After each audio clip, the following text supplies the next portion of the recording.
Welcome to Liesel's Artistic Studio. I hope you're ready for another great day of painting because today I'm going to teach you how to paint this beautiful green wreath, perfect to display in your home. So let's get started and don't forget to like and subscribe. For supplies today, I have a square piece of watercolor paper that I have chosen to tape down. Then on my paper, I have drawn a circle lightly with pencil. I just used a dish from my cupboard that I traced around for this circle. I have two brushes today, a number 2 round brush and a number 7 angle brush. Then I have a pencil, water, a paper towel, and watercolor paints. I have here an assortment of different greens, including yellow greens and blue greens. This is sap green, permanent green mixed with azo yellow, permanent green mixed with Paynes gray, and phthalo green mixed with Paynes gray. Now, you really can choose whatever assortment or mixture of greens that you already have or that you want. I'm just wanting lots of different variations for my painting. If you need more information or details on any of the paint names or products, just click on the description of this video. Okay, now really quickly, I'm going to go over the little succulent plant that I've drawn here on my circle. This is going to be the main focal point of the wreath. So let's start with the center of the succulent with 3 small leaves that connect together. Now draw 4 to 5 leaves that surround those center 3. These will be bigger in size. They will have slightly rounded sides with points at the tips.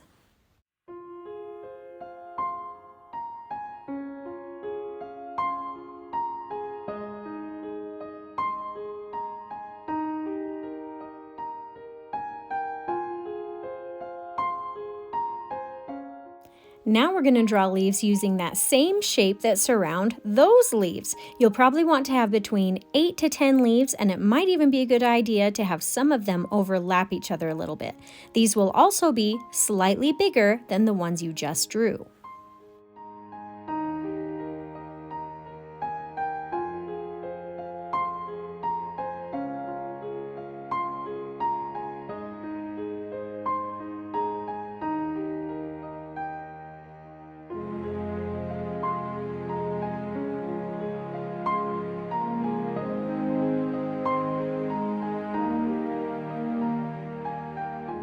Now, if you haven't already, go ahead and erase the part of the circle that runs right through your succulent. And the good news is that this is all the drawing required for this painting. So let's get to it. We'll be painting this portion of the wreath using the wet on wet method. So wet down the middle sections with a little bit of water and then add some yellow green and maybe even a touch of azo yellow and let it blend together.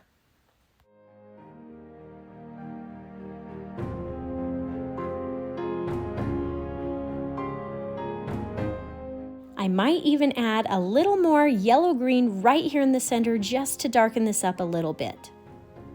Now let that center part dry completely before moving on to the next petals so that the paint won't blend together. I'll paint with water first again, then I'm going to paint this second layer of leaves with darker colors like phthalo blue and Paynes gray more towards the center, and then the tips of the leaves with lighter colors like yellow-green.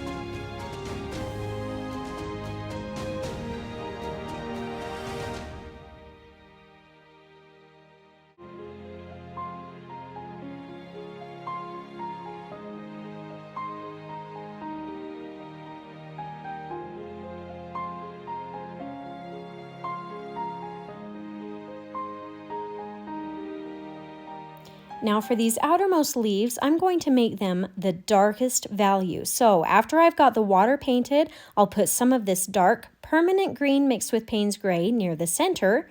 And then instead of making the tips lighter in value like I did the previous leaves, I'm going to make these tips really dark using the mixture of phthalo green and Paynes gray. Now because all these outer leaves touch each other, I'm going to be skipping in between them so that the paint doesn't start blending together. This way I can still keep painting while the previous paint is drying.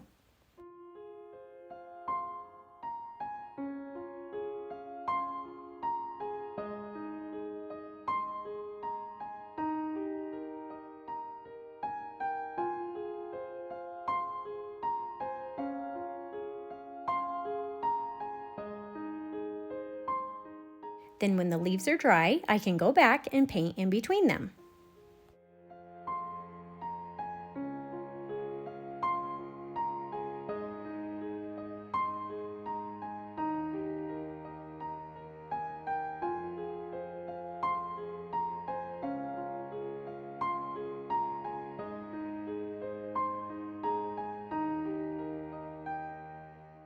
Now that the main succulent is done, let's freehand some different types of greenery that can stem from and around it. So let's start by watering down the phthalo green and Paynes gray color.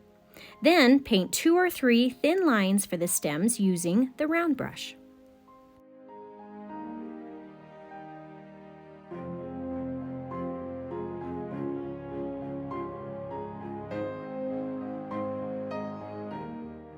Next, take the angle brush and start painting some leaves alongside the stem lines. I'm going to paint these sort of like eucalyptus leaves, so they will be more round in shape. I'm also trying to make them slightly different sizes and values. I find it easiest to paint these with the tip of the brush nearest to the stem, and then paint first one half of the leaf and then the other. Continue this until each vine is full of leaves. If you need some extra tips and help on how to paint leaves with an angle brush, I have a great beginner tutorial where I show you in detail how to paint several different types of leaves using just an angle brush. If you'd like to watch that, you can click on the link in the upper right-hand corner of this video.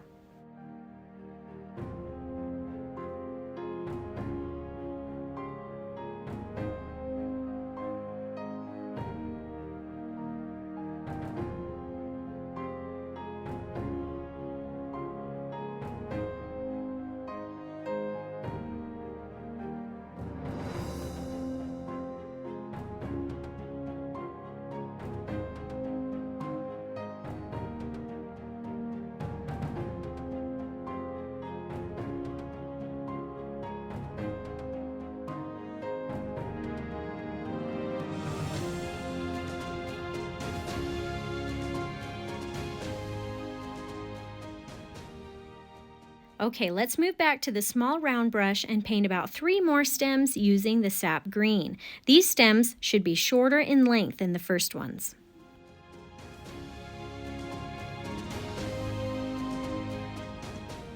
Now switch back to the angle brush and start painting some nice pointy leaves along these stems. These can be painted using just one stroke of the brush. Start with the point of the brush right on the stem line and pull the brush outward, leaving a nice point at both the beginning and the end of the leaf.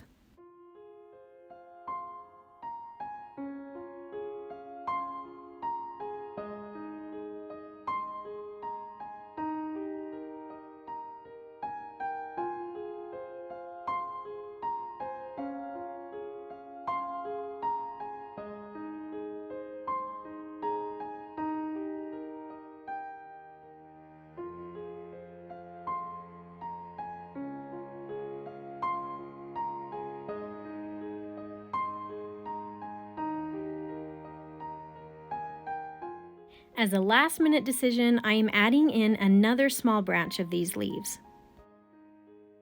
Now let's have some fun and add some little green berry branches to this painting. Start by painting some short stems using the dark permanent green mixed with Paynes gray and the round brush. Then just start painting some circles or berries off to the side of each little stem. And I like to leave a little white unpainted spot on my berries so it looks like a little shiny spot or a highlight.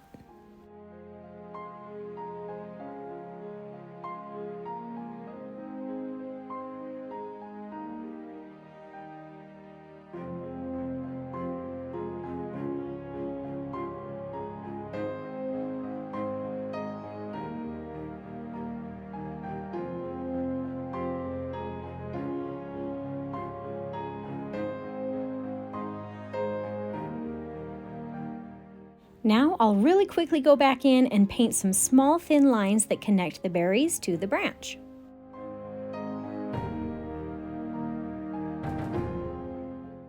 I might even add a few grass lines to give this painting some interest and fill in the gaps.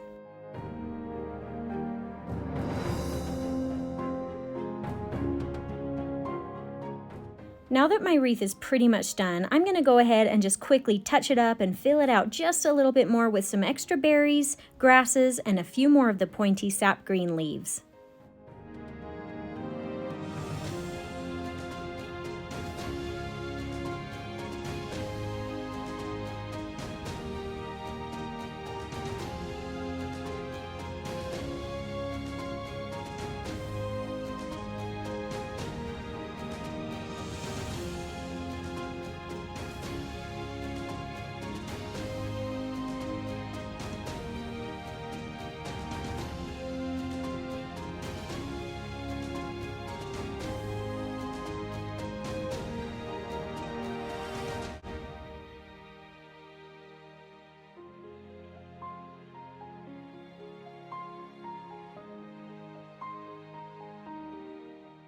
Then, when you're done with your wreath, go ahead and erase any pencil marks that you can still see.